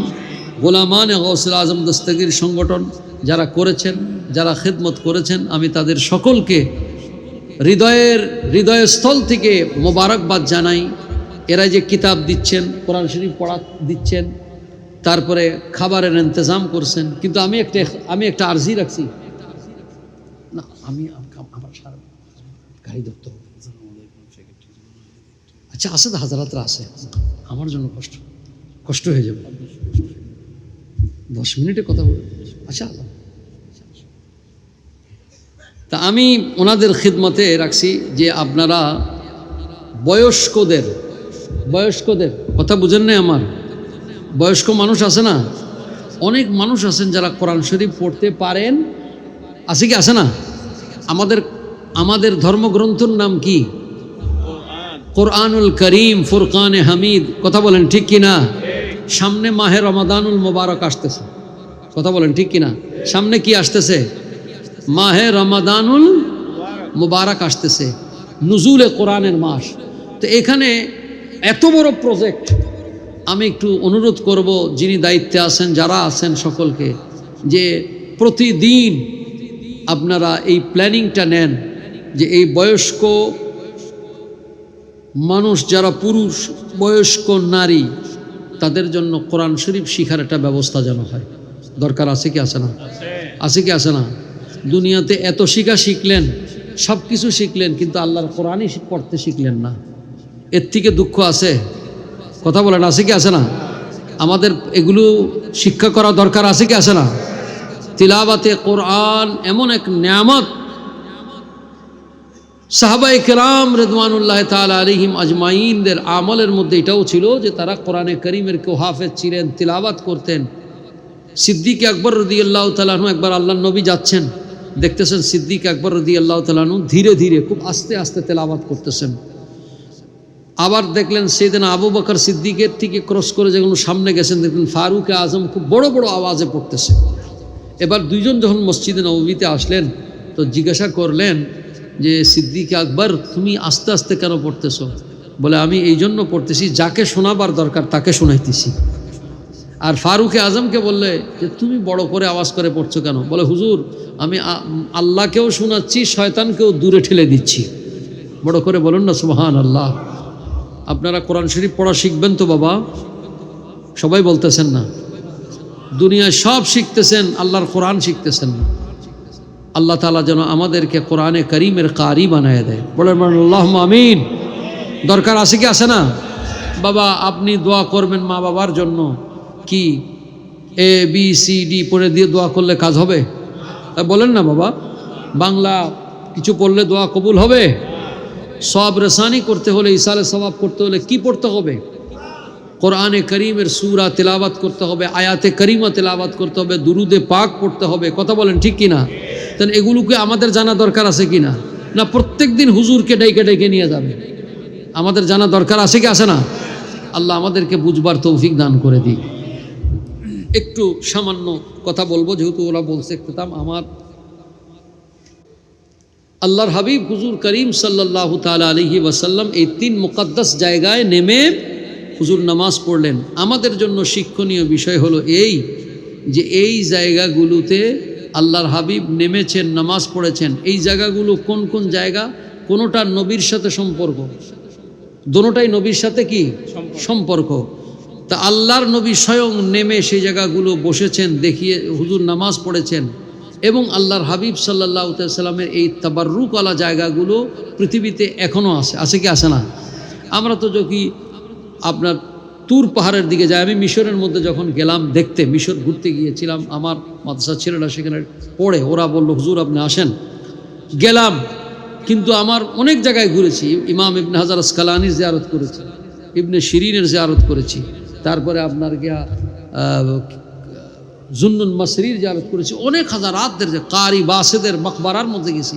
কিন্তু প্রোগ্রাম হলো পরের দিন জাবলে তুরের মধ্যে যাব, কিন্তু গভর্নমেন্ট আর অনুমতি দিলেন না। সেখানে মিলিশিয়ানদের মধ্যে গোলাগুলি হয়ে বন্ধ হয়ে গেল। সেই তুর পাহাড় তো আর এখন আমাদের যাওয়া সম্ভব। তারপরে বেতুল্লাহাম সেখানেও যাওয়া সম্ভব, কিন্তু ওই রকম নমুনায় নবী এবং ওয়ালিদের মাকবারা বা ওয়ালিদের বারগাহা আমাদের এখানেও আছে। আছে কি আছে না? যারা হক্কানি আল্লাহর ওয়ালি তাদের সেখানে জিয়ারতও যাবেন, তার পাশে যে সমস্ত মসজিদ আছে পাশে মসজিদের নামাজও আদায় করবেন। আশা করা যায় এই কারণে আমাদের দোয়া দ্রুত কবুল হয়ে যাবে। বড় করে বলুন সুবহানাল্লাহ। বাইরে আমার আল্লাহর হাবিব রহমতুল লিল আলামিন বাইতুল্লাহিল হারাম থেকে এইভাবে তিনি রওনা হয়ে গেলেন। যেতে যেতে আল্লাহর নবী যখন যাচ্ছেন তখন মাদাইন শহরের উপর দিয়ে আল্লাহর নবী যাচ্ছেন। নবীজি দেখতেছেন ওয়া মাররা আলাইহিস সালাম আলা মুসা ওয়া হুয়া ইউসাল্লি ফি কবরিহি ইনদাল কাসিবিল আহমার। আল্লাহর নবী বলেন, আমি মাদাইন শহরের উপর দিয়ে যখন যাইতেছি আমি দেখতেছি হযরত মুসা আলাইহিস সালাতু ওয়াস সালামের মাকবারা, কবর। সেই মাকবারাটা লাল রঙের মাটির ঢিপ দিয়ে উঁচু। সুবহানাল্লাহ বলেন। ওয়া মাররা আলাইহিস সালাম আলা মুসা وهو يصلي في قبره عند القصب الأحمر أحمر মানে লাল আর আল্লাহর নবী বলেন উপরের মাটি হলো লাল রঙের আর ভিতরে মুসা আলা নবীনা আলাইহিস সালাতু ওয়াস সালাম ওয়া ইউসাল্লি তিনি সেখানে নামাজ আদায় করতেছেন। আওয়াজ সুবহানাল্লাহ তো আসতে হলে চলবে না, আরো বড় আওয়াজে বলুন সুবহানাল্লাহ। আচ্ছা, এখানে বড় মাসলা, যে সমস্ত ভাইয়েরা নবী পাকের হায়াতুন নবীকে অস্বীকার করেন তাদের জন্য চশমদিদ গাওয়াহ, যারা আমার নবী দূর থেকে দেখাকে আপনাদের এতরাজ আছে তাদের জন্য চশমদিদ গাওয়াহ মানে সাক্ষী। কিরকম শুনেন, আমার নবী কত হাজার ফিট উপর, আমার নবী কত হাজার ফিট উপরে, বিমানে যখন উঠে বলে আমরা 10,000 ফিট উপরে আছি, তখন ভিতরে আপনাদের এই বলখালি দেখা যায়? ঢাকা শহর দেখা যায়? কোন শহর দেখা যায়? বাবারা আমার নবী বোরাকের মধ্যে রওনা হয়ে বোরাকের উপর চড়ি বাইতুল্লাহিল হারাম থেকে বাইতুল মাকদাসের দিকে নবীজি আসতেছেন মাদাইন শহরের উপর দিয়ে। আমার নবী এত উপর থেকে কোনটা চিহ্নিত করলেন? কোনটা? মুসা আলাইহিস সালামের কবরে মুবারক। সুবহানাল্লাহ। এই চক্ষু মুবারক, এই চক্ষু মুবারক কিভাবে দেখলো? এই চক্ষু মুবারক কিভাবে চিহ্নিত করলো? একটু বলেন, বোয়ালখালীর মধ্যে কবরস্থান আছে কি নাই? আছে কি আছে না? কবরস্থানের উপর দিয়ে কি খোলা থাকে না বন্ধ থাকে? মাটি দিয়ে সম্পূর্ণরূপে উপর দিয়ে বন্ধ করা থাকে, ভিতরে কিরকম কি হয় কেউ বলতে পারে না। পারে? কাশফুল কবুর পারে, এটা হলো আরেক মাসলা। যাদের কাশফুল কবুর হাসিল আছে ওটা আরেক মাসলা। বাবার আমার, এই নবী পাক দেখলেন কবরের ভিতরে মুসা আলা নবীনা আলাইহিস সালাতু ওয়াস সালাম তিনি নামাজ আদায় করতেছেন। কি করতেছেন? একটু বড় করে বলেন না বাবা। নামাজ আদায় করতেছেন। আপনারা বলেন, নামাজ আদায় করতে হলে উঠতে হয়, বসতে হয়, সাজদা দিতে হয় কি হয় না? হয় কি হয় না? কবরটা তো ছোট। এই জন্য আহলে সুন্নাত ওয়াল জামাতের আকীদা হলো আল আম্বিয়া ওয়াহয়াউন ফি কুবুরিহিম, সমস্ত নবীগণ কবর শরীফের মধ্যে জিন্দা। বড় করে বলুন সুবহানাল্লাহ। দেখুন, আল্লাহ যদি জিন্দা রাখে কেউ মৃত বললে হবে? এটা আল্লাহর কুদরত। এটা কার কুদরত? আল্লাহর কুদরত। আল্লাহ কিভাবে জিন্দা রাখছেন? শুধু মিসালান শহীদদের ব্যাপারে আল্লাহ বলেন, শহীদ আছে না, শহীদ যারা আল্লাহর রাহে জীবন উৎসর্গ করেছে। আমরা তো এখন কেউ একটু কোনো রকম কিছুতে মারা গেলে কি লিখে দেয় শহীদ অমুক, এটা ভুল। শহীদের মানা হবে আইফি সাবিলিল্লাহ, আল্লাহর রাস্তা হইতে হবে। কোন রাস্তা? এক হিন্দু ভদ্রলোকেরও লেখছে শহীদ অমুক, এটা ভুল। ওয়ালা তাকুলু লিমান ইউকতালু ফি সাবিলিল্লাহি আমওয়াত বাল আহইয়াউন, আল্লাহ বলেন যারা আমি আল্লাহর রাস্তায় যারা শাহাদাত বরণ করেছে, আল্লাহ বলেন তোমরা মৃত বলো না, কারণ তারা জীবিত। বড় করে বলুন সুবহান। অন্য আয়াতে আল্লাহ বলেন ওয়ালা তাহসাবান্নাল্লাযীনা কুতিলু ফি সাবিলিল্লাহি, খবরদার এই চিন্তাও করবা না যারা আমি আল্লাহর রাহে শহীদ হয়ে গেছে, আল্লাহ বলতেছেন আমি আল্লাহ তাদেরকে জীবিত বলেছি। শুধু জীবিত বলতেছি না, আমি আল্লাহ স্বয়ং তাদেরকে রিজিকের ব্যবস্থা করে দিয়েছি। তাহলে আল্লাহ শহীদদেরকে বলতেছেন জীবিত। শহীদদের মাকাম থেকে নবীদের মাকাম কোটি কোটি গুণ বেশি উঁচু। তাইলে বাবা, কোরআনে কারীমের মধ্যে শহীদদেরকে জীবিত বলতেছি, হাদিস শরীফের মধ্যে আমার নবী বলেন প্রত্যেক নবীগণ জীবিত। আপনি হাদিসে পাক, এটা বুখারীর মধ্যেও রয়েছে, মিশকাতের মধ্যেও আছে। আমার নবী বলেন মুসা আলা নবীনা আলাইহিস সালাতু ওয়াস সালাম তিনি নামাজ আদায় করতেছেন। নামাজ আদায় করতে হলে উঠতে হয়, বসতে হয়, সাজদা দিতে হয়। কথা বলুন ঠিক কিনা? তাইলে কি বুঝতেছেন? অর্থাৎ মুসা আলাইহিস সালাম কবরের মধ্যে জীবিত। মুসা আলাইহিস সালাম কবরের মধ্যে কি? একটু বড় করে বলেন না বাবা, আপনারা সবাই জবান খুলে বলতে হবে। আমি যদি ভুল বলি, ওলামায়ে কেরাম উপস্থিত হাজারাত কি বলেন? এটা হাদিস শরীফের মধ্যে আছে কি আছে না? মুসা আলাইহিস সালাম কবরের মধ্যে কি? একটু সবাই জবান খুলে বলেন না বাবা। বাবারা আমার, মুসা আলাইহিস সালাতু ওয়াস সালাম থেকে আমার নবীর মর্যাদা মাকাম উপরে না বেশি? তিলকার রুসুলু ফাদ্দালনা বাদুহুম আলা বাদিন মিনহুম মান কাল্লামাল্লাহু ওয়া রাফা বাদুহুম দারাজাত। সুবহানাল্লাহ পড়েন। আল্লাহ বলেন তিলকার রুসুলু ফাদ্দালনা বাদুহুম আলা বাদিন, আমি একজন নবীর উপর আরেকজন নবীকে ফজিলত দান করেছি। মিনহুম মান কাল্লামাল্লাহ, আমি কারো সাথে কথা বলেছি। ওয়া রাফা বাদুহুম দারাজাত, আমি তার থেকেও বড় মর্যাদা কাউকে দিয়েছি। একটা হলো মুসা আলাইহিস সালাম, একটা হলো আমার নবী। সংক্ষেপে বাবারা আমার, মুসা আলাইহিস সালাম থেকে কোটি কোটি কোটি কোটি কোটি গুণ বেশি মর্যাদা আমার নবীর। ইখতিলাফ আছে? সন্দেহ আছে? আমার নবীর মর্যাদা চিন্তা করা যাবে না। মুসা আলাইহিস সালাম যদি কবরের মধ্যে জীবিত হয়, বতরিকায়ে আওলা, তার থেকে উত্তম পদ্ধতিতে আমার নবী রওজায়ে আতহারের মধ্যে জিন্দা। বড় করে বলেন না সুবহানাল্লাহ। ইমামে জালালউদ্দিন আস-সুয়ুতি আম্বাউল আসকিয়া বিহায়াতিল আম্বিয়া তিনি কিতাব লিখেছেন। আরো দলিল আদিল্লা আছে। আলা হযরত দুই কালামের মধ্যে শেষ করে দিয়েছেন, তু জিন্দা है वल्लाह, तू जिंदा है वल्लाह, तू जिंदा है वल्लाह। তিনবার কসম করেছেন, আল্লাহর কসম নবী আপনি জিন্দা। তাহলে দেখি না কেন?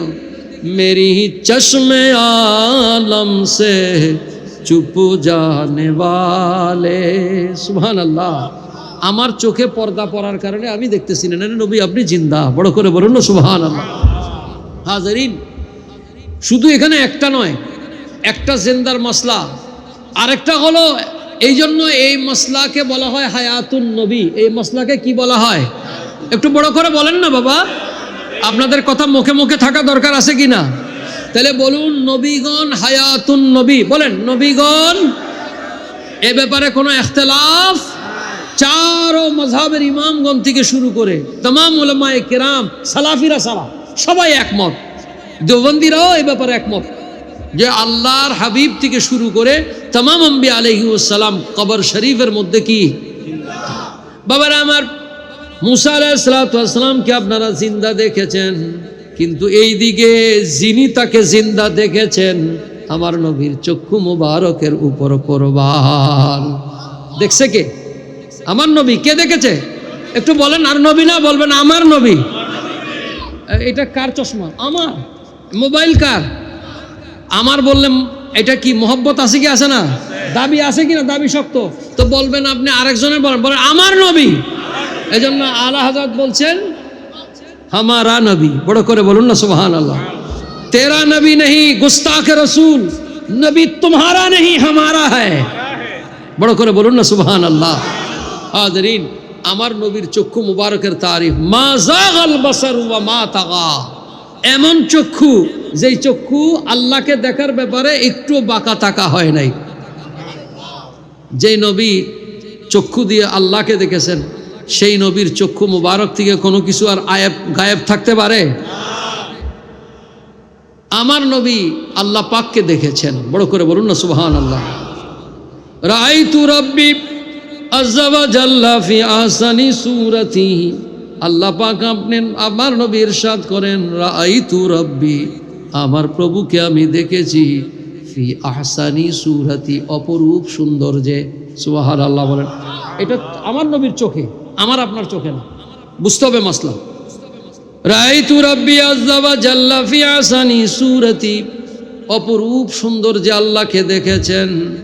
আল্লাহ দেখার পরে ফাশাক্কাহ, আল্লাহ পাক আমার নবীর এই সিনার মধ্যে হাত মোবারক লাগাইয়া দিলেন। বারদাহা বাইনাস সাদা, সাথে সাথে আমার নবীর হৃদয়টা প্রশান্তি হয়ে গেল।